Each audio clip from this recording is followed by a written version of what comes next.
Smudge. This is meant to be a rock and metal live video, and you're acting like a muppet. Come on.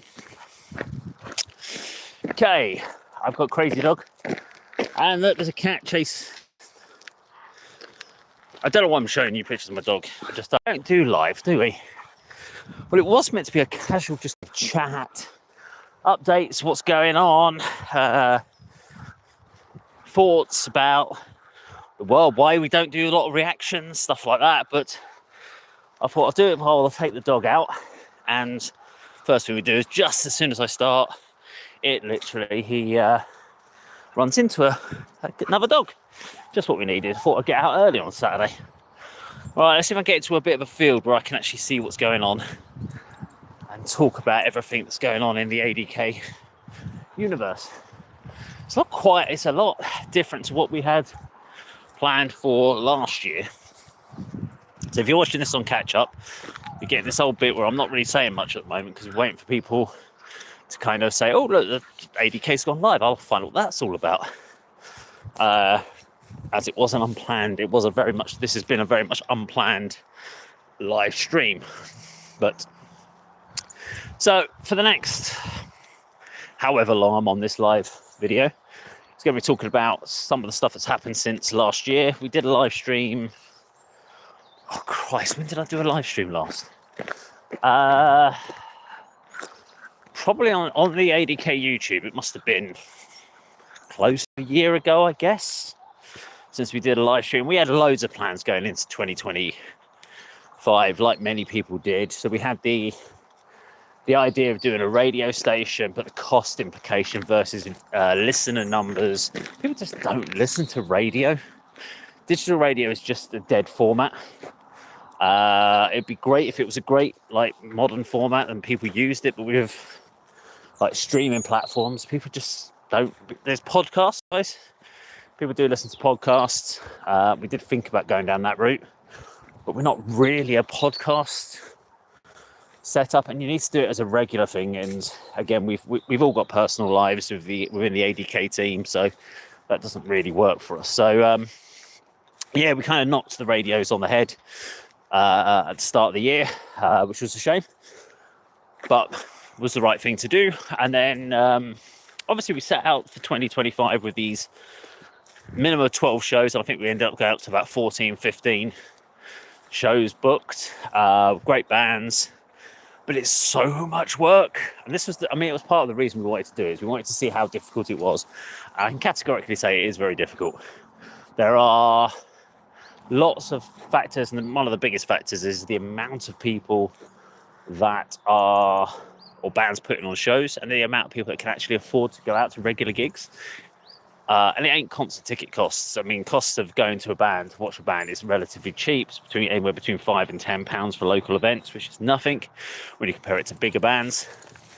But the cost of drinks and stuff and food when you're out is expensive, and that really just kind of nails it home that you just can't afford to do it that way anymore. So yeah, we decided for the end of this year, 18th of December, last time we will be doing ADK Presents. As far as our monthly shows, that is, we might do some one-off events. We've got a few ideas that we might try and do some one-off events next year, but there's nothing planned exactly. There's no venue pick, there's no dates. There's just a few noodling ideas. What I didn't want to do when I was looking at the concept of, so I'm just walking the dog here. There's my lovely Smudge. But because we're coming to a section where there's other dogs and stuff coming up, I've got to be careful because he's a bit of a dickhead when it comes to other dogs. Yeah, so as far as gigs, yeah, we're thinking about maybe we want to try and do something like a daytime all ages events. The idea being people can bring their kids, enjoy heavy metal, enjoy rock, safe place for kids, grow up, enjoy the new bands, not specifically music that is aimed at children. They don't have to be sanitized and have kid friendly or kid directed, Ring Around the Roses sung in a heavy metal style. We don't need that for the kids. We want to give them the actual music, let them enjoy it, do it like a 12 till 4 on a Saturday afternoon or a Sunday afternoon is kind of what we're trying to work on. And if we can make that happen, that'd be awesome. But yeah, that's something I've got to work with. May try and work with a couple of different promoters on this and do it as a joint promotion piece, rather than it just being ADK. That way, at least we've got the multiple channel pushing the events rather than just the ADK pushing the event. Yeah, we're going to wait and see. I've got a few ideas on it, but I've got a few feelers going out there with people kind of looking into it. What else? Obviously, apart from the last 4 events we've got, I'll just say if I've got them on here anyway, but 25th of September, we've got our Doom Night at the 66 Bar with Aeronaut, O'Doom, Orm, and Nomadic Rain. Then 30th of October, my own Telescribe heads back to 66 Bar with headliners, The Ingester. God, mine's gone blank there. Spectral Darkwave for main support, Telescribe, and Echoes of Obsidian. And then 27th of November, we do head back again, 66 Bar. Another heavy night. We've got 10 Plagues, Must Kill, Elysian Divide, and Balefire. And then finally, 18th of December, we're going to head to back to the 66 Bar for our Christmas show. And it'll be our final show as ADK presents. And that will be headlined by Jackal's Backbone, with my old band Nothing Gained coming back after 12, 13 years of not playing together, whatever it is. No, 12 years. We last played back in 2013. So we're coming back after 12 years. We're going to start rehearsals for that soon. And we're going to come off and play a one-off show. So that should be a bit of fun. Come and check us out if you knew us back in the day when we were kind of 2008 to 2010 was probably our key areas. So if you knew us back in the day, come see us on the 18th of December at the 66 Bar. And of course, the other bands on the bill on that one are also Axe of Vengeance and For the Hornets. So yeah, really looking forward to that show. And then that's it. That's it. We're going to be done with the live stuff. But you may have noticed last year we were knocking out. We had a video go live every single day. So 365 videos a year, sometimes more, sometimes we had more than 2. We had shorts going out. We used to get together every single Sunday for like 4 hours, shoot loads of content, and then I would basically edit that content down, ready for a whole week. And then we started doing it every 2 weeks and doing intermittent days. And the main reason behind that was because a lot of content wasn't getting a lot of views, and unfortunately when you strip down the content, sorry, I'm getting dragged by my dog here, he's being a dick. Smudge, can you stop being a dick? Look at him. Smudge. Oi, dickhead. What are you doing?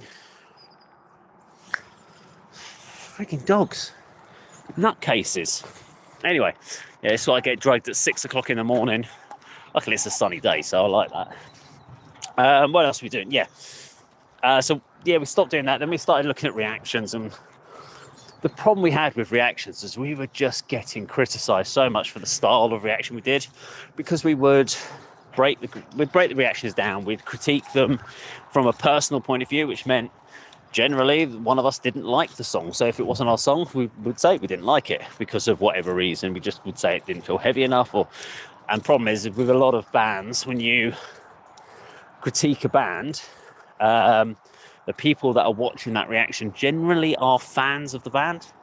So all they want to hear is that you think their bands are amazing. We refused to do that. We were like, we're never going to be a reaction channel that is going to constantly compliment a band or try and always find all the positives and not talk about the negatives. And we're always going to talk about the negatives. We felt it was only fair that we were consistent. We even did it on our own stuff. So Telescribe, my own band, was reviewed and reacted to on the channel. And yeah, it didn't get glowing reviews. Kirk and Andy gave some positive, but also gave some critique back on it, and I accept that. But that's being honest. There was a video by Tank the Tech. He did a video which was actually talking about Rick Beato was talking about how copyright claims were being done, which would like take down notices on videos, and the fact that reactors don't make money, and generally, I'm going to honestly say reactors generally don't. And I Tank the Tech was saying, no, they do. You can appeal.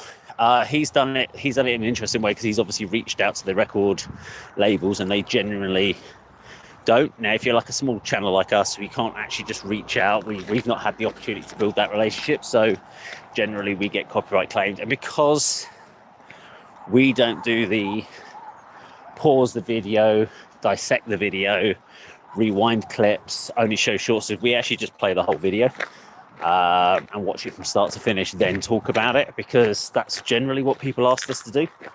And because we were doing it that way, I didn't feel right that we could or we should be saying, well, no, it's fair use. If the label says no, you can't do that, we're like, okay, fair enough, we'll take the copyright claim. We just didn't want the copyright strikes. That's the main thing. Copyright strikes suck. But I think Tank the Tech was good. He actually did a really good video on it, and actually Rick Beato did a really good video on it as well. Both two different kind of viewpoints, and address the issues. But anyone that says, if you think about the amount of hours, you don't put a huge amount of work into reaction videos. They're very easy. I mean, literally, it's put it on a screen, put the video on, talk about it. It's very quick to edit, throw the video up. I mean, if you're spending more than 30 minutes on a reaction video, you're spending way too long and you're making it far too complex. You could say you could do more research. That is one thing you could do, but here's our thing about reaction videos. As soon as you start doing a lot of reaction or a lot of research, it's no longer a reaction, it's a review. And that's very, very different. And we were like, well, no, reaction is literally put it on and say what you see. After which you could then go into a detail. So we do a lot more reviews now. So what I guess if you are watching the channel, you will notice there's a few videos that are dripping out once a week, like 1 or 2 videos. And we're hoping over the winter months it will get a bit more intense on this, but there are 3 things we're kind of focusing on. We are doing album reviews, but we're doing retrospective. So we do get a lot of requests by bands to review the latest albums and stuff like that. We've stopped doing that because local band reviews and local smaller artists are just not going to generate any interest. And if you're not getting any interest on those videos, it screws your algorithm up. So we're trying to change up that whole format around. And now what we're doing is we're working on, I'll do it up here, it's better than just seeing sky. What we're working on now is this concept of magpies. It's noisy things, aren't they? Retroactive or retrospective, I guess. Is that right? Yeah, retrospective review. So this is where we take either a classic album, like we just did Motorhead's Bastards album. We dropped that yesterday, and that was from 1993. But the reason we picked it was because it's one of the albums that Motorhead really liked. They really appreciate it, but it got no real press coverage at the time. It's an album I really like, so because of that, Andy and Kirk had never really listened to Motorhead. Not in any they knew Ace of Spades and stuff like that, but I wanted to see what their thoughts were on the album. And that's kind of what we do. We go away and we listen to an album for 1 or 2 albums in a week, and then really go back and talk about it. And does it stand up? We're looking at albums like 25, 30 years ago now. We even did 1975's Black Sabbath Sabotage the other week, which was really interesting. Sorry, my dog is being, hey. Yeah, no one wants to see that, Smudge. Come on. What are you doing? Dog walking. Yeah. So yeah, it's we're doing that, and the other one we're doing is we're still trying to do our artist interviews. So we're going to be working on the artist interviews more. I actually spoke to Kirk about that yesterday or the day before to say we need to get back on to that because we haven't really done it. Again, we're not looking to do the local artist interviews. There's plenty of YouTube channels and stuff that are doing that. A great band for something like that is like Riffs and Gigs. Sorry, not band, but a channel. And they go out and they'll capture the bands that played Bloodstock's New Blood Stage and stuff. And we could go out and try and do that, but that's not what we want the end goal of this channel to be anymore. So we're trying to get more kind of long form content, videos that are 30 minutes, 45, 50 minutes to an hour long, where you can just put it on, listen to what we're talking about, get involved. We'll even be looking at doing when we talk about, we film every Wednesday evening at 6 o'clock from 6 till 7, 6 till 7:30, something like that. We'll potentially putting that as a live stream at the same time. So we'll be filming content to be used on actual videos, but you can get involved and have your say in the content. So as we're talking about an album, you can add your commentary to it, and that will be then used in the actual video. And so you can be part of the video content as we're creating it. Hopefully starting that from next Wednesday. And the other one we want to do is we want to do a bit more documentary style, talking about certain key points, and not just the three of us talking about an album. I'm currently working on the History of series. So I started working on the history of In Flames because I thought it was an interesting band that I knew a little bit about, wanted to do more on. I got halfway through the history and realised I'd been doing a documentary for like 45 minutes without even any cutscenes. So I need to go back and rewrite that script. My documentary could be like an hour and a half long at this rate. So got to work on that. But yeah, quite a few things going on. But yeah, definitely a lot quieter. We do have a few reaction requests that come through, which have been people that have sponsored reactions, which we're happy to do. But yeah, we don't really want to be no longer known as a reaction channel. We're never going to take the old reactions down. We think it's worth keeping the old reactions on there. And if you're asking about, can we do some, I don't know, Alit Bartar or Diana, the Russian girls one, might do them on my other channel, the Dave Does channel. But as far as ADK's channel has got to be kept quite separate to that. So I won't say we never will do the three of us doing reactions, but it's going to be few and far between if we do. So hopefully that all makes sense. That's it, really. That's 17 minutes of me being dragged around fields by my dog. There's my dog. I'll show you him again. Smudge. Smudge. You going to say hello to the camera? Smudge. Smudge. I don't think he even knows his name, Smudge. Smudge. Hey. Smudgy. Smudge. Smudge. What are you doing? The joy of a dog. It's fucking insane. I have to spend my days walking him around. Well, him walking me around is close to the point. But yeah, back to it after this, I think. So once I get back from taking the dog out, got a bit more editing to do from some of the live shows that we just did. Got prep for the next load of live stuff. Got Telescribe busy working on new material for the next album. Yeah, so all good. So hopefully everyone all great. Thank you very much if you've joined, and I've seen people dropping in, dropping out.